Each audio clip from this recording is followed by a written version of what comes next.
अस्सलाम वालेकुम। अबरार रशीद आपकी खिदमत में हाजिर है और आपसे वही रिक्वेस्ट कि अगर अभी तक आपने चैनल को सब्सक्राइब नहीं किया तो इसे सब्सक्राइब कर लें, जो बेल आइकन है उसको ज़रूर प्रेस करें। खबर तो ये है कि लोड शेडिंग अपने ज़ोरों शोर से जारी है और अब इतनी ज़्यादा लोड शेडिंग होती है कि बाज़ औक़ात जो यूपीएस है वो भी जवाब दे देता है। और इस वक्त जहाँ मैं स्टूडियो में बैठा हूँ, सिर्फ यूपीएस में इतनी सख्त है कि मैं लाइट्स जो है वो ऑन करके आपके सामने वीडियो बना सकूं। और यही वजह है कि आप देखें कि बड़ी कलरफुल रंगीन जो है वो देसी पंखा वो उससे गर्मी कम करने की कोशिश कर रहा हूँ। हब्स ज़्यादा है और बंद कमरे में एसी भी ना हो, पंखा भी ना हो, तो फिर आपको पता है कि सूरत हाल क्या होती है।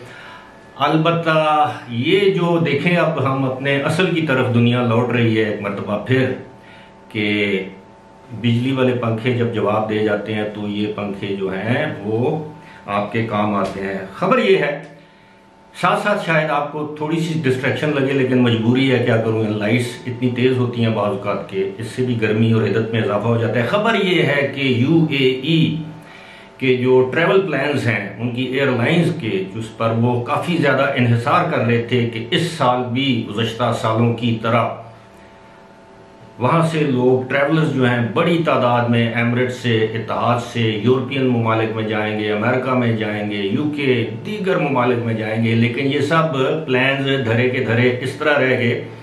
काउंट कर रहे थे, वो इन्हिसार कर रहे थे कि बरतानिया जो है वो यूएई को रेड लिस्ट से हटाकर एम्बर लिस्ट में डाल देगा। अब ऐसा नहीं हुआ।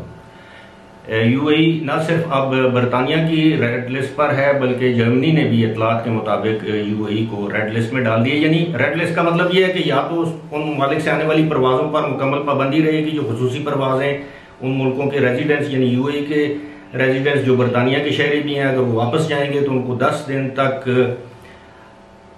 क्वारंटीन करना पड़ेगी हुकूमत की मर्जी के होटल में, लेकिन अपने खर्चे पर। और एक शख्स की जो कीमत है या जो उसको पैसे अदा करने पड़ेंगे 10 दिन तक होटल की क्वारंटीन के लिए, वो 1780 के करीब या 1770 के करीब यूके के पाउंड बनते हैं और ये 8,900 के करीब दरम अमाउंट बनती है। तो अब ऐसी सूरत में इतने ज़्यादा पैसे खर्च करने के लिए जो शख्स 15-20 दिन के लिए किसी मुल्क के सियाती दौरे पर जाएगा या अपने अजीज रिश्तेदार से मिलने के लिए जाएगा, तो रेड लिस्ट वालों को 10 दिन अगर होटल में क्वारंटीन करना पड़ेगी। उसके बाद वहाँ पर आपको पता है कि पीसीआर टेस्ट काफ़ी एक्सपेंसिव है।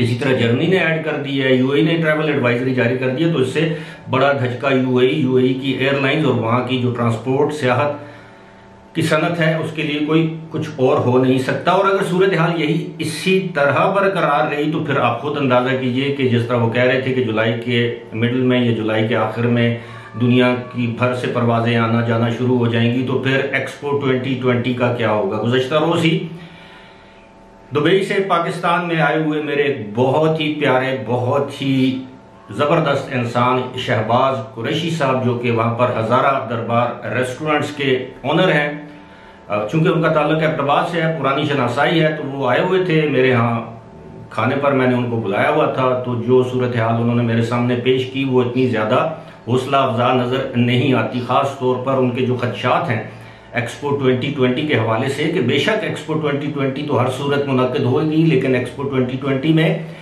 जो यूएई की या दुबई की जो तवक्कुआत हैं वो उनके मुताबिक नहीं होगी। उतने ज़्यादा टूरिस्ट सयाह नहीं आएंगे जिसकी उन्होंने तवक्कुआत लगा रखी थी। खैर, अल्लाह के काम है, अल्लाह से कुछ दूर नहीं। हो सकता है कि 10 दिन में, 15 दिन में पूरी दुनिया में कोविड की सूरत हाल बेहतर हो जाए।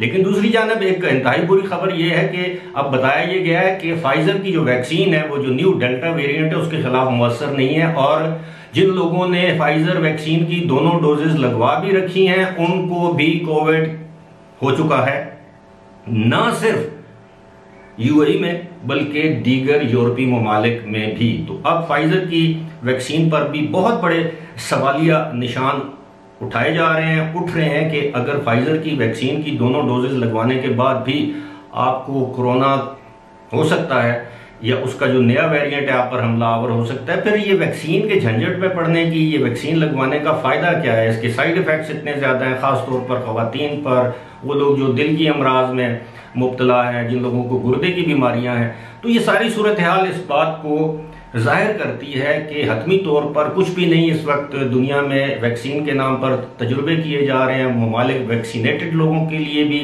पाबंदियां जो हैं वो बरकरार रखे हुए हैं। वैक्सीनेटेड लोगों के लिए भी क्वारंटीन ज़रूरी है, PCR टेस्ट ज़रूरी है, समाजी फासले ज़रूरी हैं। तो फिर वैक्सीन लगवाने का फ़ायदा क्या अगर वैक्सीनेटेड लोगों को भी कोविड हो रहा है? ये मैं आपको ऑथेंटिक बात बता रहा हूँ, मालूमात पर मबनी बात बता रहा हूँ। अगर अगली किसी वीडियो में मौका मिला तो मैं इस पर पूरी जो रिपोर्ट पब्लिश हुई है मुख्तलिफ ममालिक में, मैं उसकी तफसीलात भी आपके सामने प्रिंटेड फॉर्म में रख सकता हूँ। ये बड़ी गंभीर सूरत हाल है। और अब पाकिस्तान, इंडिया, मुझे बज़ाहिर ऐसे लगता है, इंडिया से तो खुसूसी परवाजें शुरू हो गई, लेकिन मुझे बज़ाहिर ऐसे लगता है कि 31 जुलाई तक पाकिस्तान से परवाजें खुलने का कोई वाज़ेह इम्कान नहीं है। अगर कोरोना के केसेस काबू में भी आ जाते हैं तो वहाँ की गवर्नमेंट 2 हफ्ते तक इंतज़ार करेगी ईद उल अज़हा के बाद, यानी ईद उल अज़हा उनकी गुजर जाने के 2 हफ्ते 14 दिन, पाकिस्तान की ईद उल अज़हा की छुट्टियाँ गुजर जाने के बाद 14 दिन, तो वो अगस्त का पहला हफ्ता ही बनता है। बहरहाल अल्लाह से दुआ है जल्द अज जल्द ना सिर्फ कोरोना की वबा से बल्कि पाकिस्तान को लोड शेडिंग की वबा से अल्लाह छुटकारा दे। मेरे वो भाई जो इस हुकूमत के दिन रात गुन गाते हैं, जो ठंडे ममालिक में मौजूद हैं जहाँ बिजली जाने का तस्वुर नहीं, इवन UAE में जो ठंडे ठंडे कमरों में बैठ कर ये बातें करते हैं, ज़रा वो अपने घर वालों को, पाकिस्तान के जिस हिस्से में उनके घर वाले मौजूद हैं वहाँ पर फ़ोन करके हालात वाक़यात पूछें कि गर्मी की क्या सूरत हाल है, लोड शेडिंग की क्या सूरत हाल है, जो बिजली के बिल आ रहे हैं उनकी क्या सूरत हाल है, तो आपको पता चल जाएगा कि हमारी हुकूमत की कारकर्दगी कैसी है। पेट्रोल शॉर्ट है, पेट्रोल पंप्स पर लाइनें लगी हुई हैं, वक्त पर गैस दरामद नहीं की गई, तो गैस के पर चलने वाले कारखाने बंद थे, CNG स्टेशन बंद थे, आज से शायद खुलना शुरू हो गए हैं। और इसी तरह जो गैस पर चलने वाले बिजली घर थे वो बंद हो गए। अब इस सारे मामले को भी आप गुज़श्ता हुकूमतों पर डालेंगे, कम से कम 3 साल आपके हो गए हैं। अल्लाह का खौफ करें, इस कौम पर, इस मुल्क के मजलूम, बेकस, बेयारो मददगार लोगों की हालत पर रहम करें, उन लोगों की हालत पर रहम करें जो आज दयारे गैर में पाकिस्तान के लिए पैसा सरमाया कमा कर भेजते हैं, लेकिन आज वो पाकिस्तान में फंसे हुए हैं। हमारी हुकूमत है कि टस से मस नहीं होती, कोई खुसूसी परवाज़ें चलाने का बंदोबस्त नहीं कर रही, वहाँ की हुकूमत से कोई गुफ्तो शनीद नहीं कर रही। दूसरी जानब हम दावा करते हैं कि जी इंशाल्लाह पाकिस्तान एशिया का टाइगर बन जाएगा। और भाई पाकिस्तान को पाकिस्तान ही रहने दें, टाइगर ना बनाएं। पाकिस्तान को एक ऐसा मुल्क बना दें जिसमें कम से कम लोग सुख का सांस ले सकें। इसी के साथ मुझे दीजिए इजाज़त। खुदा हाफिज़।